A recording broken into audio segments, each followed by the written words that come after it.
Hi, welcome to Edward Box Guitar Tuition. Some classic album inspection today is a classic shred album of the mid-1980s. It's Yngwie Malmsteen's second solo album, Marching Out, or Yngwie Malmsteen's Rising Force, as he called it at that point. It's conflicting information here on its release. I'm on the Wikipedia page, it's saying 19th of August, and then you go into another area and it says 30th of September. So we'll try and find out what the best date is before it drops. But Malmsteen's second album, obviously this is his first full vocal album with the superb Jeff Scott Soto on vocals. The Rising Force album had a couple of vocal tracks with him, but they weren't like the best tracks, even though they got some great shred on them.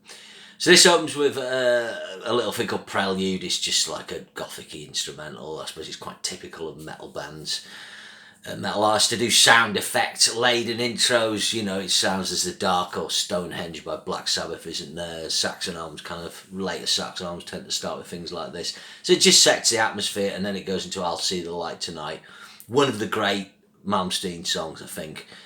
Whatever people think, Malmsteen is a good songwriter in what I call the power metal style. He's taking the style of Deep Purple, particularly Rainbow, and evolving a bit into the 80s with his shred guitar. This has got a cool 16th note pattern.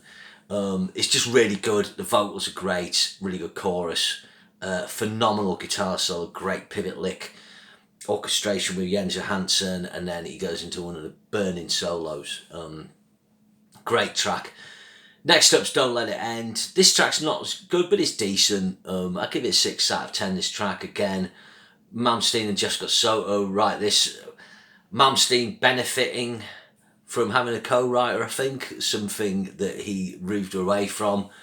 So, of course, it's got a great solo.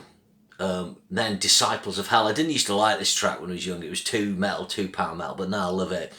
And this and the next track are both real staples of what would become power metal.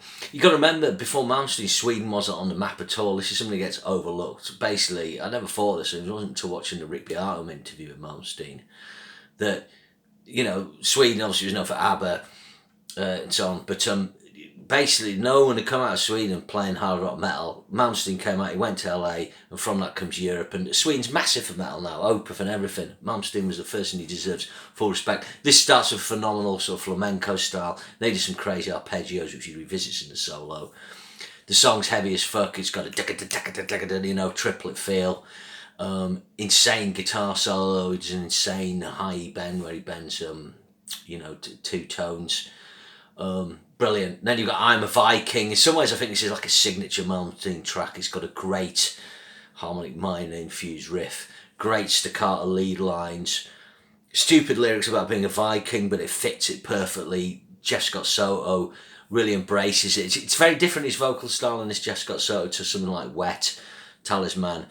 He's singing more in a Dio style and not as much as melodic rock style, and he does more high screams, but excellent. Did I say there was a phenomenal solo? There is, and he does this great kind of question answer harmony thing at the end. So really, really good how Malmsteen integrates all his guitar in this track.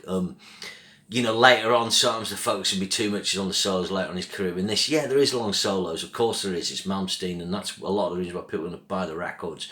But he manages to put this together into something. They got Overture 1383. This is beautiful. I don't know if it's based on 16th century Greensleeves. The solo at the end of this, the lead break he goes into is phenomenal. His neck pickup tone, his space, again showing maturity, showing another side to his playing. Brilliant. Then we got Anguish and Fear. I really like this track. I really like the chorus. Anguish and Fear. Lovely unison lines with Malmsteen and Jens on this. You always say that Jens Johansson and Anders Johansson, Marcel Jacobs, benefiting from a bass player. Not that Malmsteen's a bad bass player, he's just very good, but it's just nicer to have a band. Lester Claypool engineering. Is that Lee Les Claypool? It must be. Bizarre. He didn't do a great job, we'll come to that. I like Anguish and Fear. Then you got On the Run Again, actually, lyrics, written by Jeff Scott Soto solely on this. Actually, these credits are for the lyrics, the music's all Malmsteen. This is a cheesy track, was enjoyable. He does a kind of really deep fret, bluesy sort of neck pickup thing at the start, almost John Norham-ish. So not a great track, it's decent. Then another, pardon me, standout cut from the album is Soldier Without Faith. It's 6 minutes 10. It's got a really cool classical interpretation at the start. I'm not sure what piece of music it is. Then it's got a great riff, great da da da da da da da, and the solo on this is something truly marvelous to behold. It does sound like he's done, improvised, and it might have some comps in it, but it really is a stream of consciousness type solo. He really is, getting out there. It's some quite gnarly stuff, and it really is, special. So this is one of a great epic chorus as well, really captures the kind of motion of the lyric. Probably the next track's the weakest track, Caught in the Middle. This is a track I don't care for. It's okay, I just don't think it adds anything to the album. The album's 45 minutes and 22 seconds. It didn't need this track. You could have ditched this. You probably could have ditched Prelude, but ditched Caught in the Middle. It would shorten the album. And then last you've got Marching Out. This has got a little sort of pivot kind of lick thing, and then it goes into a kind of Aces 2 vibe. Malmsteen solos in the Dorian scale over this, so he's bringing out some of that Alan Holdsworth vibe. There's a lot of legato. Don't think there's any out notes, but he's got that slightly more jazzy legato vibe. He just kind of jams over the top. It's cool, but it's just more like a jam track. So there's arguments for this album. You maybe could have not had the last two tracks and just gone for something short, but I quite like Marching Out.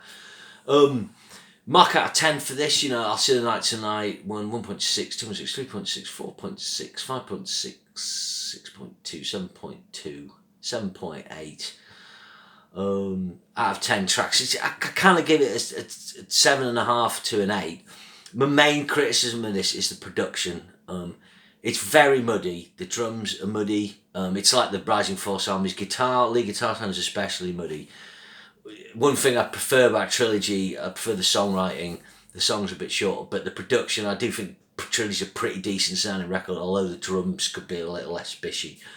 But this really, with the technology available at the time, he's done some mixing, Malmsteen. He really shouldn't. This is his problem. He needs to delegate. And this has been his problem his whole career, delegate lyrics, delegate some songwriting with a co-writer, but delegate engineering and mixing to someone else. Not necessarily production, he knows what he wants, but just someone kind of guiding the process to get the best of him. Although, it'd be hard not to, Yngwie not to sound awesome. I don't think his sound on this is the best it could be. It's better on the Alcatraz album and on the Trilogy album. But I think this album kind of captures his chops and his solos in full flow. The Alcatraz album's kind of a little more disciplined, a little more structured. Obviously, the first Rising Force album's instrumental. This has some all-out shredding in the context of songs. Trilogy has some heavily comp solos. I think he had like 2 desks slaved up and he did loads of takes. You can hear chops on that, but I think it's fantastic. But yeah, this is a lot of people's favourite Malmsteen album. Like I say, I prefer Trilogy, but it's definitely got some of the very best Malmsteen songs. There's 3 or 4 on here like really are essential. Okay, so that's my review in Malmsteen's Marching Out. I'm 40 years old today, whatever day that is. We'll confirm that, and remember to share and subscribe. We'll see you again soon. Thanks.